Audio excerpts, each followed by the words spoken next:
Visitor International for Hukum to the President Donald Duterte to Putin Vladimir to Israel and China. Andito tayo para sila arrest at ikulong at bitayin. Hindi sila magtatagumpay because just evil. Tayo ang mananaig. And the light for the panel word to the God as person.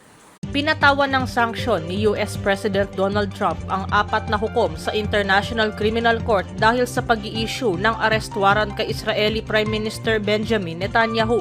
Dalawa sa mga hukom na sina Betty Holler ng Slovenia at Rein Alapini Gansu ng Benin ay naging bahagi ng proceedings na nauwi sa pag-i-issue ng arrest warrant kay Netanyahu noong Nobyembre 2024. Si Alapini Gansu naman ay isa sa mga hukom na humahawak sa kaso ni dating Pangulong Rodrigo Duterte sa ICC at pinadidisqualify siya ng kampo ng dating Pangulo sa paghawak sa kaso nito. Sa isang pahayag, sinabi ni US Secretary of State Marco Rubio na nakibahagi ang mga hukom na ito sa aniyay illegitimate at baseless actions na tumatarget sa Amerika at sa malapit nilang kaalyado na Israel.